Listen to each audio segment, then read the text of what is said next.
how to adjust brightness in NanoBanana AI.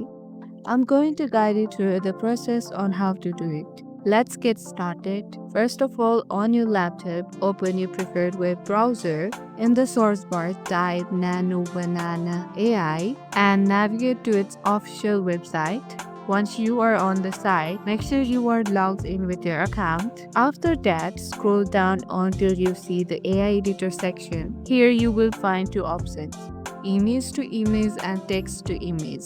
For now, select image to image and upload the photo you want. Now, in order to adjust the brightness, tap on the main prompt field. Here you need to type an instruction in natural language. For example, increase your brightness slightly or reduce brightness for a softer look. Once you have added your prompt, tap on the Generate Now button. NanoBanana AI will process your request and show you the updated image in the output section. You may need to try a couple of prompts until you get the exact brightness level you want. And that's it. That's how you can easily adjust brightness in NanoBanana AI. If you found this helpful, don't forget to give it a thumbs up and subscribe to our channel for more tech tips. Thank you for watching.